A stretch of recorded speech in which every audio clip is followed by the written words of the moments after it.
Congress shall make no law respecting the establishment of religion or prohibiting the free exercise thereof or abridging the freedom of speech or of the press or the right of the people to freely assemble and petition the government for a redress of their grievances. It's the First Amendment. It's all that matters.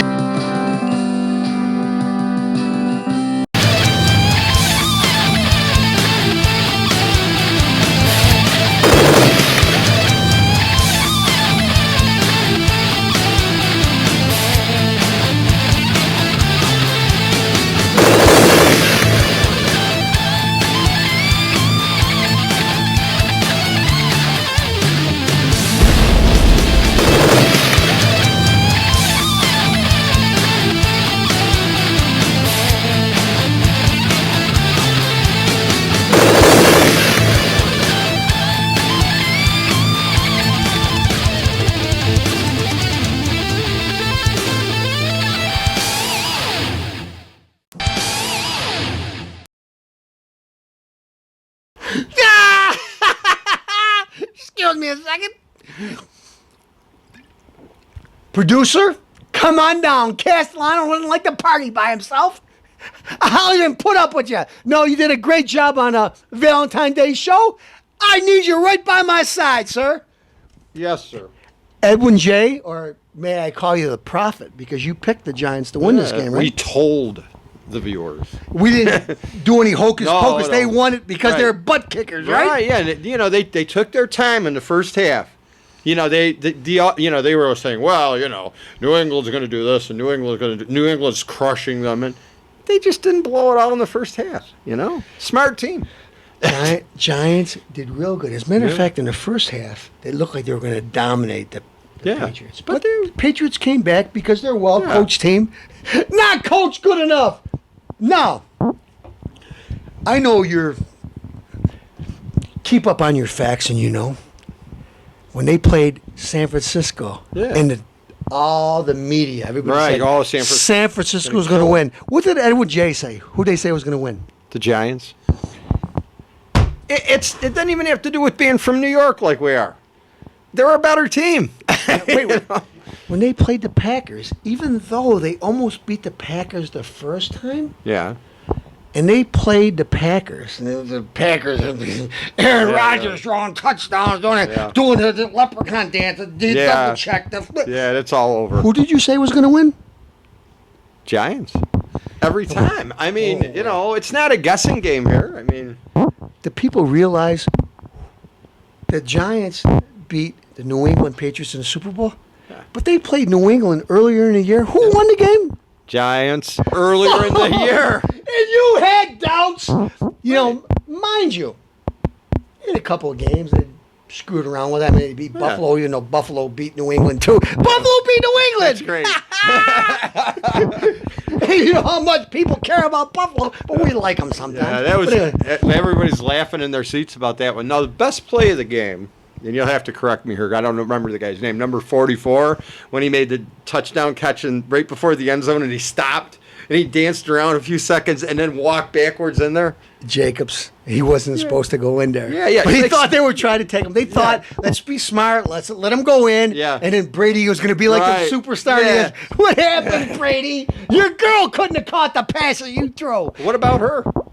Well, although a model, beautiful. Some people say scrumptious, Castellano says, am I allowed to say the B-I-T-C-H word? I'll say the word first. Dumpily-umptious. Then. That's her. Anyways, she spoke, and people really despise her now. Just like I despise Brady. Why do I despise him? Well, I got a guy that I work with that loves the guy. Let me talk about Brady, man. You correct me if I'm wrong, sir. All right. No, I'll listen. Tom Brady, the golden boy, the guy that was undrafted, and he did really good. No, I'm not saying he's not a bad player. He's a good player. Of course. But he was a bum. Tom Brady's a mediocre, wasn't even drafted. He's done well since then.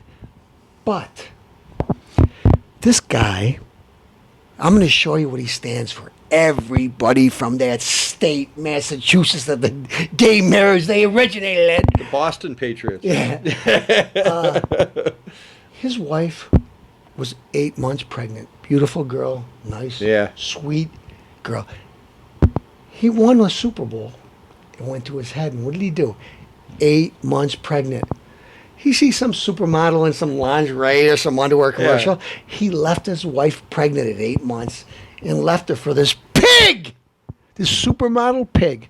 This is the person you respect, Tom Brady, Castellano. You know what? I'd train a little if I have to go against Ray Lewis, even though I don't like him. But Tom Brady, Yeah. I would drag you around any bar. Oh, and yeah. say, Yeah. whether you got long hair, short hair, you are a loser. You know what? All the people that like him, too bad. You got your butt whipped, Tom Brady. I left my wife for a supermodel, and she was in an uncompromising position, but I don't care because I smoke marijuana and pot and stuff. I don't care what I do, and she looks good. And my wife's pregnant now, and she had a baby, and it's my kid, but I only got to pay. I make millions of dollars. Well, I hope you go broke. Tom Brady, you suck. And I am so happy when I see you. Oh, Tim Tebow, you're so good, you're so good. And then when you played him, because you were a little worried, you score your first touchdown because they spread the middle, and you spike the ball like you're a butt kicker. Yeah. How'd that work out? Now all of a sudden you're tough. Did it What win the happened? game? Well, it might have worked against the Denver. Yeah. But what happened when they played the Giants? No goal. The Giants of football. Now, Mr. J, Yeah. could you give me a little history of some famous players or something that you like from the Giants? Well, no. Here, let me tell you about something that happened. I ended up at a Super Bowl party. Oh, wait. That was all- That's I'm sorry. Yeah. I was trying to give history. I got a better story. Yeah. I mean, he's got a better story. Go ahead, This is sir. 2012 here. So I'm at a Super Bowl party with guess what kind of fans? Patriots? All Patriots fans. I'm scrunched up in the corner, like all these guys, and I'm kept saying, "Well, the Giants are going to win." I don't care. Yeah, maybe maybe the Patriots have taken over and stuff, but guess what? They're not going to win. They're not going to win. I must have heard this 1,000, and I won't use the F word here, but 1,000 times. Don't ever underestimate Tom Brady. I heard it once. Then I heard it twice. Don't ever underestimate him. Don't ever underestimate him. Well, guess what, folks? I didn't underestimate him. No, mind you, they did drop a couple of passes, but they do on every team. And they can't have the Brady rule where somebody mauls another quarterback and there's no penalty, and somebody drops a fingernail. I clipped my fingernail, landed on Brady. Heads toward a red flag. Listen, Brady. Yeah. All the help you get in the world didn't help you against the Giants. Nothing. They gave you a butt whipping. You know what? I am so glad. And all the people who like the New England Patriots, too bad. Castellano's happy. I'm so happy I'm toasting with Edward J. Folks, you're watching the Rick Castellano show. And wait a minute. Before again, wait a minute. I know I may have mentioned this, but let me mention it again. Yeah, all right. There was an undefeated team. Undefeated. And one of the Castellano's favorite teams was Miami Dolphins. Yeah, I remember. They had an undefeated season, and they won the Super Bowl. Yeah, Don the Shula. only team in history. Don Shula. And a couple of years ago, the New England Patriots, the unbeatable New England Patriots, Ran regular over. season, they played the New York Giants in the Super Bowl. A wild card team, mind you. You know, who's the New York Giants? And they were undefeated at the time. Yeah. And what happened in that Super Bowl, sir? Do I need to say it? The Giants won! Again, yeah. New York Giants, 2012, world champions. Rick and Edwin J, you're not going to see this often. We toast you. Folks, big news. Castellano used to like romance music. I still do, but I can't hear it as good. But anyway, one of my top singers. And Castellano just go out to buy these things just to have a segment. These are mine. Whitney. Whitney. Whitney. Whitney. Whitney. And Whitney. Castellanos to take a shower. I take plenty of them. 2-3 a day at least. Pop in my stereo. Listen to Whitney. Loved her. I listened to her when she sang the national anthem. Castellano got patriotic. Excuse me a second. I don't. Yeah, it was, but we're not going to talk about that yet. Move the Giants helmet. I thought, wow, this girl's got a voice. I love her. I'm thinking, Castellano, wait, what are you talking about? She's a black girl. Castellano doesn't care. She's got a voice that's exceptional. She's beautiful. And Castellano don't see color like some of you may think. I don't. This is the girl. This is Dionne Warwick's niece. Dionne Warwick. Dionne Warwick, the legend. Dionne Warwick, the role model. Can't beat this girl. She used to sing gospel. Whitney Houston. Great music. I tell you, I listen time and again. Until. She's Thelma Houston's daughter, by the way. Thelma Houston? I don't even know who she is. Don't leave me this way. All right, yeah, okay. All right, but when you get your chance, you can tell it. Let me have a little swig here. Anyway, loved her. Then she met some goof with a field goal for teeth. Bobby, I'm a loser Brown. Hey, Whitney, you're looking beautiful. I know I'm the ugliest guy probably in America and stuff. I sing terrible. People like me. Let's have wild sex. I am a loser. I'm going to ruin your life. And guess what, folks? Castellano thought until this day, until recently, when she said she was done with him, when she was supposedly changing her life around, she was done with him. But she wanted him back. One of the reasons why she died. Bobby, I am a smelly, buck-toothed loser Brown. I never liked his music. He beat her, he kicked her, he punched her, he got her doing drugs, and I got a problem. Whitney on Oprah. Or Diane Sawyer, one of those goofs. Who cares? They're all the same. I don't do crack. Crack is whack. No, I don't do crack. I just smoke it as much as I can, and I do doobies so big that Cheech and Chong get jealous. But anyways, love Whitney Houston. Folks, I have to tell you this. I was in Florida on vacation, watching TV late at night. All of a sudden, Whitney Houston is dead at 48. Wow, what the heck happened? Click the TV on. Don't want to be bothered. I really leave the room. I got to hear this because I really care about the girl. She died in her hotel room, drowned in a bathtub. What the heck's going on? Within minutes, every station in the country was praising her. She's a role model. I want to name schools after her. All kinds of stuff. And Whitney, the last few years of her life, she's had a problem with drugs. Does Castellano hold that against her? Yeah, I do in a way. You know why? Because, you know what? There's only so much you could blame on the drugs. You get help. You got a kid, Bobby, Christina. She got the same space in her tooth, too. She kicked failed gold in her teeth. But she was in rehab with you in November. You guys went to rehab together. What'd you teach your child? Okay? If you don't give a crap about yourself, worry about your child. But you don't. You just care about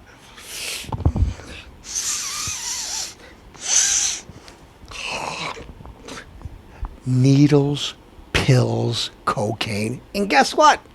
She may not even have died of that. What we know so far is she had all kinds of legal drugs in her. Antidepressants, Valium, all kinds of medication that what it does is it lowers your blood pressure, it lowers your heartbeat. So when she's soaking in her bathtub, and she probably needed it because she's been up for 2 or 3 days partying, She goes, I don't know, folks, if you ever had anxiety and you have the attack. Well, Whitney Houston had emphysema. She was diagnosed with emphysema before she died, but didn't stop the partying. Every day's a party. Wait, let me be fair. 2 days before, staying in his home, same hotel, she went out. Beautiful, glamorous. The Whitney Houston I fell in love with. Fantastic. She's invited to Clive Davis's party a couple days from now. She's going to sing there. She's going to rejuvenate her career because right now she's broke. She spent $100 million.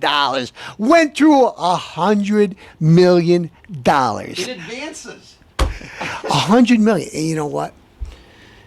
Because she didn't write any of these music, she made peanuts. But we'll get to that in a second. $100 million. She was on a downward spiral right before this happened. But she died a la Michael Jackson. And I'm not making fun of you, Whitney, because I love you, or I loved you. Downward spiral. You die. Sainthood. Whitney's this, Whitney that. Tony Bennett with the 50-cent toupee. She's the greatest singer ever. She just said it about Lady Gaga 2 weeks ago, but now Whitney's the greatest singer. Who cares what you think, you 80-year-old senile goof? 90, who knows? The guy's like 100. He looks like 100. He's a goof. He's an insult. His last name's Benedetto. You're an insult to the Benedettos. Anyway, you loser. Oh, she's the greatest singer of all time. Yeah, she was great. But she was no role model. Castellano called up producer Edwin J. from Florida. Edwin.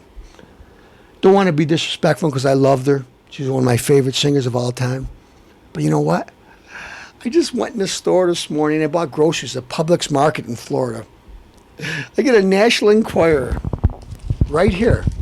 Date on the Enquirer, February 20th, 2012. Now, I don't know if they post-date these things, whatever they do. It says, excuse me, let me get my hand off the cover. Whitney, breaking news. Whitney collapses, shrunk out and broke. It's worse than anyone thought. The shocking photos. This is after she died, right? No, this is before she died. Now let me get to the story, and I'll let you.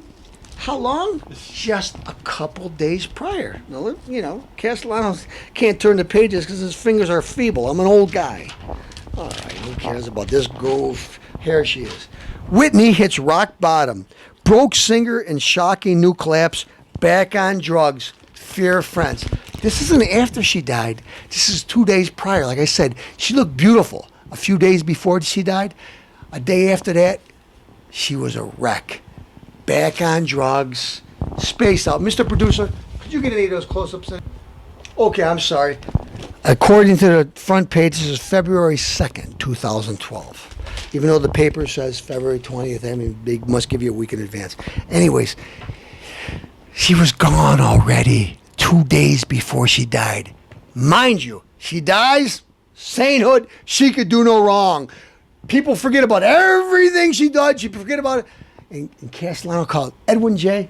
They're not talking about this. Not that I want them to. I really care about it, but she really, really messed up. She's been doing bad. I just bought the Enquirer in the morning. They didn't know she was going to die because it came out that day. It was probably published a couple days before that.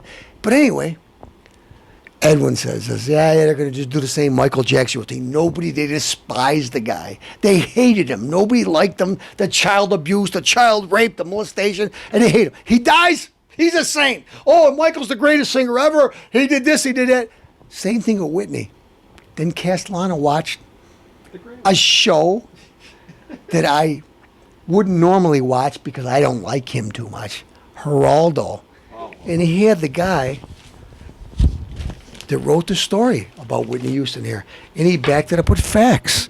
Actual details of how she was so wasted that they had to take her to the hospital 2 days before because her heart, she was having problems with her heart. That's how hard she partied. You know what, folks? I'm having a difficult time with this. But anyways, Geraldo, as much as I think you're a goof, you're the only one that told the truth, you know what? I need somebody it's unbiased. It doesn't care about it because I really care about it. He probably don't care about anybody. I don't even know if he likes himself. Edwin J., would you like to take over this story? I need a little help here. I guess this would be the producer's view, which is a little different from Rick's view. I like Whitney okay, but, we're not a politically correct show. Well, let me tell you what happened to Edwin J. Okay, if you go to Facebook, Edwin J., you can see me. Anyway, I had written a few days before her death about our great President Obama, the jobless rate, Solyndra, all the stuff he's messing up. I couldn't understand why. I don't understand why people go after this guy and vote for him. It's just crazy. So I posted it, right? So I watched the night after she died. I thought, wow, the Grammys are on. Paul McCartney, great. I love this stuff. It's great. But I said they're probably going to say a few things about Whitney Houston. So I said, yeah. So at any rate, the show opens up and they play, what do you call it? Was there Bruce Springsteen played, and then the guy came on. I don't know what the goof's name is, but he had the wide Mike Tyson teeth, and he looked like Mike Tyson with the nose and the teeth. And I said, okay. And he's like, I'm the host, JJ, whatever his name was. And he said, we'd like to start out tonight with a prayer for a loss of a great person, an icon, someone who changed music, changed how people dressed. Whitney Houston, we've lost a sister. Blah, blah, blah, blah, blah, blah. All right. Then what happens? We got to say a prayer. Okay. I'm not making this up, people. You can see it on YouTube, okay? So they get away and they say the prayer, and he goes, but we don't want to have the whole night a story of sadness. We got a lot of great people here tonight. Let's go on with the show. All right, everybody claps. He goes, now we'd like to show you one of the greatest performers that ever appeared on the Grammys. You can watch this on YouTube. Miss Whitney Houston. And of course, the next 10 minutes were all about Whitney Houston. And I'm like, okay. Next day, I get on Facebook.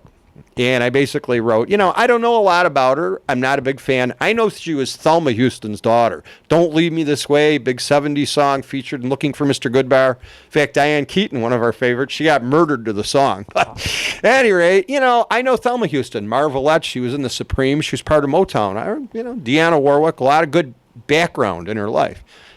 I never really listened to her. I saw The Bodyguard. Where was Kevin over the weekend? Must have been off somewhere doing something other than bodyguarding her. But, the point is I wrote about her, and I said basically what I know. She's Thelma Houston's daughter.